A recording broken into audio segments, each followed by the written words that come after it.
In today's episode, we're going to be talking about the short-term rental changes in Vancouver, Canada. To help us with that, we're going to be going over what was the law before and what is it now, and how does this affect investors looking to invest in short-term rentals, and how it could affect the Vancouver, Canada market in general. To help us with that, we have Alan Calimbas with Real Broker. Welcome to the show, Alan. How are you? I'm doing great. Thanks for having me. Appreciate you, man. Good. So let's jump right into it. So if somebody wanted to do a short-term rental before this new law, what was the atmosphere and the environment like? And then we could transition to what are the changes that just took effect. Sure. So as of May 1st, new legislation just hit our province that heavily restricts short-term rentals. And before that, though, the main thing was that short-term rentals anywhere was not really taken kindly to, especially in downtown Vancouver. So with that being said, it was already very difficult to do short-term rentals before this new law passed. So you had to really find the buildings that allowed it. And each building that is residential is typically like 98% going to be a strata corporation. And then you have some co-ops, and then you got rentals, right? The strata corporations have their own bylaws, and most bylaws restrict short-term rentals. Now, there are a handful, I'd say about maybe 15, 16, 17 buildings that allow short-term rentals, but the majority of those, they make it so that you have to be the owner on title, that is the principal resident of the home, and the host. Okay? So that in itself, a challenge right there, because most of these people who own these investment properties or do these, it's not their principal residence. You know what I mean? So that was already a challenge before the legislation. And then for the city of Vancouver in particular, you had to get a short-term rental license. Now, they considered anything under 30 days to be short-term rentals. And again, a lot of these buildings don't allow it. So, I mean, you already have a very small space, very limited, where you can do these short-term rentals. But you do get audited at the same time for these ones that do have these licenses. And I can tell you this much. There are a lot of agents who claim they know how to do short-term rentals. They're like, oh, I can help you with a short-term rental. I can do this, I can do that. But really, what you find out very quickly is that they have no clue, because it's very rare to be done. And only really, I'd say 10 to 15 agents really know how to do it, how to actually walk you through the process, and how to navigate through those audits. Because those audits, once your license gets taken away, it's very difficult to get it back. So a lot of what was happening was, buyers would buy under the guise that, hey, we can do short-term rental. It's going to be easy. No problem. We'll make X amount of dollars, right? Now, their agent wouldn't really fill them in on exactly how it's run. And then they go into this, and then next thing you know, their license is suspended maybe, 3 months right after purchasing. And then to get it back is very, very challenging if they don't know the way to get it back.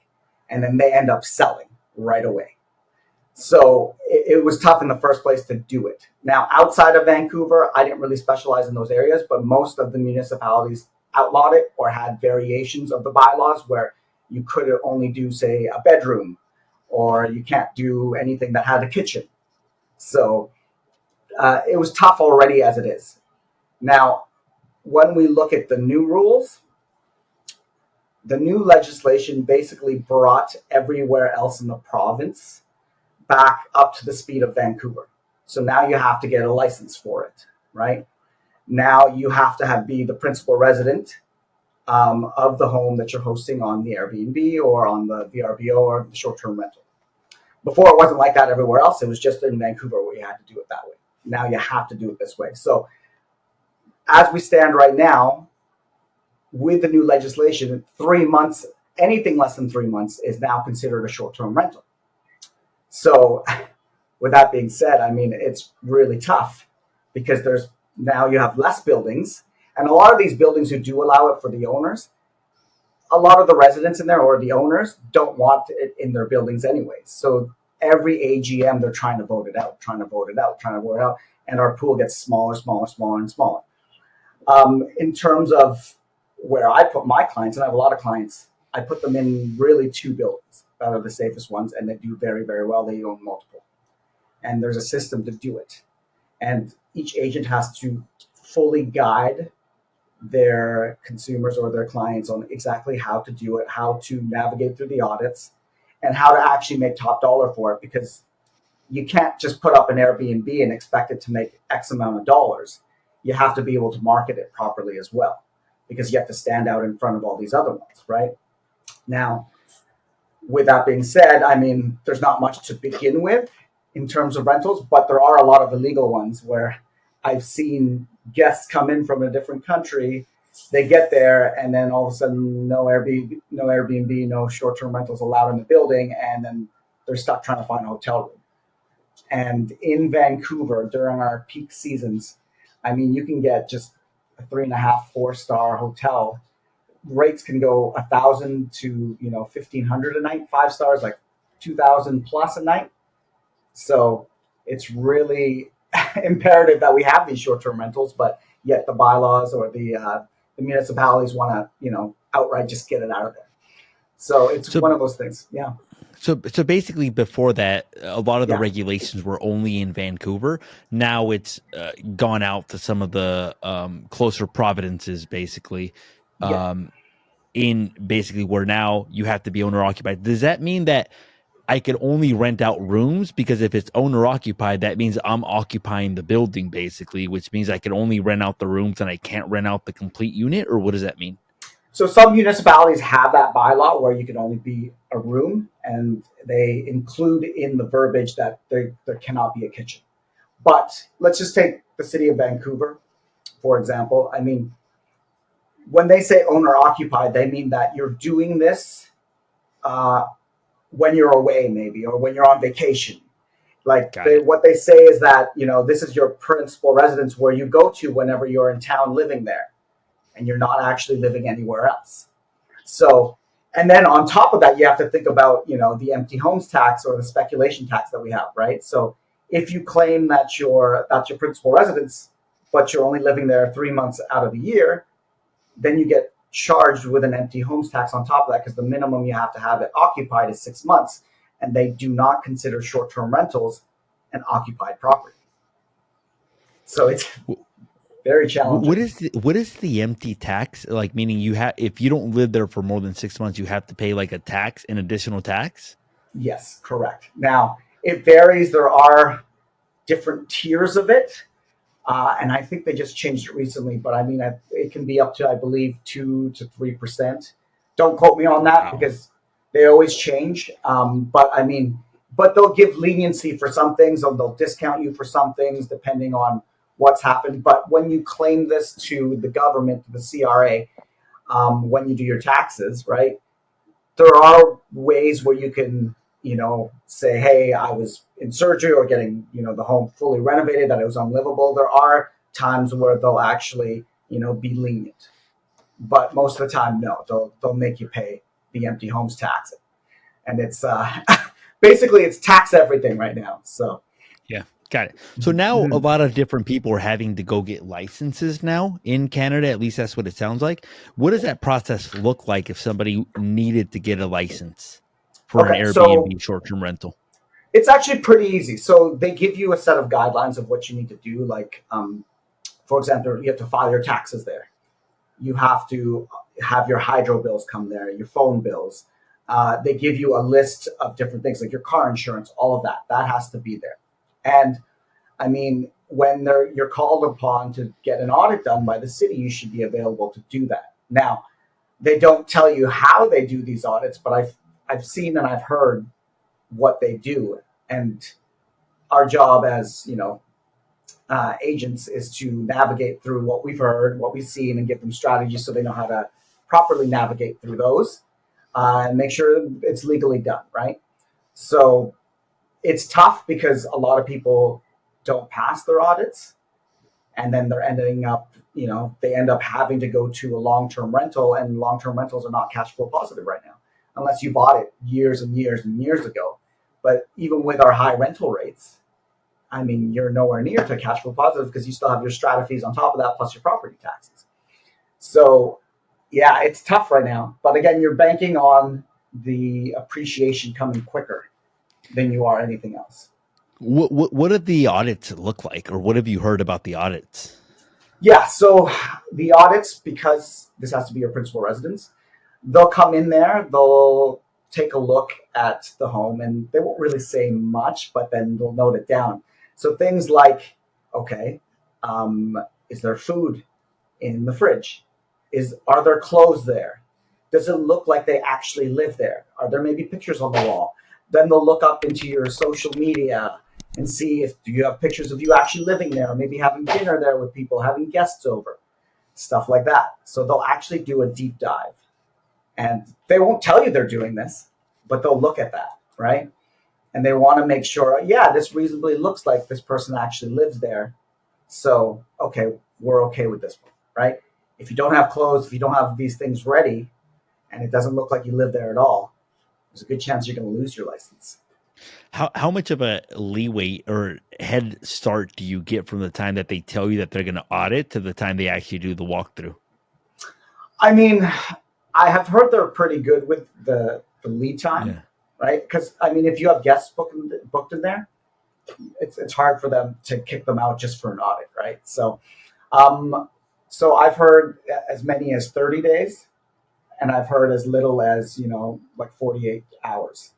So I Yeah. guess what they do is they look at your calendar as well, and if you have an opening, there's no reason for you not to let them in, right? Wow. Do they put Yeah. cameras outside your door as well too to kind of see if you're moving stuff in or Yeah, they might as well, right? I mean, they might as well just bug you, put something in there where they just watch your every move. But and that's the thing though. It's one of those things. I mean, tourism for us is our third biggest industry, brings in a lot of money. Have you ever been to Vancouver? no? You have Not. to come. It's absolutely gorgeous. It's beautiful here. And people in Vancouver, they go away for the winter, they go away for the fall, but they stay for the summer because the summers are unbelievable here. But I mean, summer is our peak season. It's our third biggest industry. The Mhm. issue is now that if you as you brought in this new legislation and people are starting to freak out, they're starting to sell all their Airbnb properties, their short-term rentable properties. I mean, when these get put back into long-term rentals, it hurts our industry because we don't have enough hotel rooms. First of all, to the point where these hotel rooms for a night it's $1,000, $1,500, right? So you think about say like a family from Germany coming here, like there's eight of them. Are eight of them going to rent, one room at $1,000 a night for 7 days? No, right? Are they going to rent three rooms at $1,000 a day? They might have to, or what will they choose to do? Maybe just not come here. It's too expensive. So our short-term rentals were helping that. You could get for $1,000 a night, $1,500 a night, a nice property right downtown that has three bedrooms, right? So, and I mean, if anything, it's good for our industry, and it actually brings property values up. And what a lot of people don't know is that having these short-term rentals, it's better taken care of. The biggest fear that people have is that, oh, there's all these guests coming in and out, right? And they're going to damage the property, the wear and tear. I get the wear and tear part, but I mean, when you look at it, I mean, if you go through the right channels of Airbnb, VRBO, I mean, these people are held liable for their actions, right? They have their credit cards on file. You can charge them for things that happen, right? Whereas, I mean, you do a longer term rental. I mean, you have what half a month's rent as a security deposit. Someone could do $30,000 worth of damage, and it's too bad, so sad. You got my Yeah. deposit, right? And then after, on top of that, obviously, I'm very passionate about this. You can see I'm just rambling on, but on top of that, our residential tenancy branch or residential tenancy board, everything favors the tenant over the owner. Yeah. So yeah, so the moment that the fixed lease is up and it automatically goes month to month, the only ways you can stop that is if the owner themselves or their next of kin or immediate family moves in personally and they live there for at least 6 months, or if you're doing substantial renovations. Other than that, you are locked in. So during COVID, for example, when everybody vacated the city, they're like, okay, we're going to be locked in. We want bigger space. We're going to leave the city because typically condos are a lot smaller, right? Yeah. So we had this mass exodus of people, and then after international students had to leave, everybody had to leave. So did the downtown market, the rental market, you went from it being typically it was around that time a one bedroom was like 2,500, 2,600, somewhere around there. You got it as low as 1,700, 1,800 bucks a month, right? And then when everything reopened and everyone started coming back to the city, the international borders opened. I mean, you had these people who are there for 1,800 bucks a month. Yeah, you can increase it every year, but they froze the rental increases for I think 2 years. And then every year, it doesn't matter how much the market rate rentable rate goes up, the city will give you, oh yeah, you're allowed to raise it 4% this year or 3.5% this year. So you basically have this person who got it for 1,800 bucks a month, and now for downtown for a one bedroom, average rental rate is about 3,000 a month, You're right? way below market, basically. Yeah, exactly. And now if these people are on a variable rate and their rates have gone up, the 1,800 bucks or the 19 whatever he's been able to raise it to, the owner's been able to raise it to, they can't They're cash flow nowhere negative, near. basically. Yeah. They're yeah, So so they're already cash flow negative. Now they're even more so negative. So it becomes very So how do you challenging. see this impacting the marketplace like long term? Because I hear about this in Canada all the time where Mhm. people are cash flow negative and everybody's banking on the appreciation. And I look at that, and I'm just like, man, that is a dangerous game to play when there is hundreds of thousands of people in a cash flow negative position. Because let's say that something changes in the economy and you have to fork out $3,000 for your rental. That cash. I talked to somebody. I forgot. He told me. I think he's like negative $20,000 to $30,000 a month just in rental properties, and I'm just like looking at him like, what the Yeah, like. yeah. It's mind blowing to me. So, what do you think that the long term effect to the market? Do you think that that'll create downward pressure in the market because of that, or Yeah, it has. We've seen people having to offload because of this, especially with how high the Bank of Canada rate was, right? And it is still right now, where everybody's actively waiting for the first cut. But what people don't know is that the fixed rates have cut. It's down to about 4.99. You can get maybe just below yeah, that. But the variable rate is sitting around 7%, 7.2, and with a discount, you can get maybe 6.8, somewhere around there. So I mean, the thing that they're looking at now is that you know, when people bought during COVID, we were sub 2%. And now mm-hmm. their terms are maturing and they have to re up and get a new term. And now they're going four times as much. They can't afford that. So we're seeing people in desperate situations selling, right? But the problem is that, I mean, when they do that, I mean, the buyers out there are also waiting. So there's no sense of urgency right now. So yeah, we had a lack of inventory for such a long time. And then with the anticipation of us cutting early this year, the market just started to go crazy again. And when we reset our cycles, we typically have 5 to 7 year cycles here in Vancouver. When we reset our cycles, what we usually see is the bigger properties, the detached homes further east, those ones corrected the most. We see that sector of the market get hot fast. And then we see multiple offers, things go over asking, the price keeps going up, and it starts to trickle westward and towards the smaller properties. So we saw that at the beginning of the year. We were seeing multiple offers, things 100,000 over asking. We saw so many situations where, okay, the market's going to get crazy again. But when they kept holding the rates, we'd see it go crazy, then all of a sudden a little pause. Then after the anticipation of the next announcement, we'd see it ramp up again. And then when they held, slow down. So we kind of had like this hurry up and wait point, and then it never did the full effect of trickling down because didn't cut, so it didn't go crazy. Yeah, Now, with that being said, I mean, will it go crazy again? I think it will because of the amount of people they've let into the country over the last 12 months. They've let in like 1.3, 1.5 million, and yes, a lot of those are international students, um, where there's restrictions to what they can buy. But I mean, even if you let in say a million, BC, we typically get about 25 to 30% of that, right? So that's 250, 300,000 people. yeah, Last year we built what, 43,000 new homes? And yeah, these people Not won't enough. all buy. Yeah, we still need investors to buy so they can rent, right? So we're not even close to enough. So there's a lack of housing, and that's what keeps pushing it up. And we do have a foreign buyer ban right now. I'm not sure if you were aware of that, but we have a foreign buyer ban, which was probably the most idiotic thing. And then when these policies come out, they do it to get votes. Like the government in power is Yeah. saying this to the public to get votes. We all know that, right? Because when we look at it, I think in BC, international buyers, foreign buyers, made up 4 or 5%. Hmm. So not even close, right? So I mean, it was just all for the votes, all for the media, all for people to say this. But then after, when we had the international borders close, and then domestically properties went up 30 to 50%, you can't say it's foreign buyers at that point, right? Yeah. It was all of us. All of us do it because we all are still lacking the housing that we need for the amount of people that migrated here. So it's going to be a challenge. It's going to be a challenge for anyone. And I don't think unless you have the bank of mom and dad as a younger adult, you're not going to get into the market.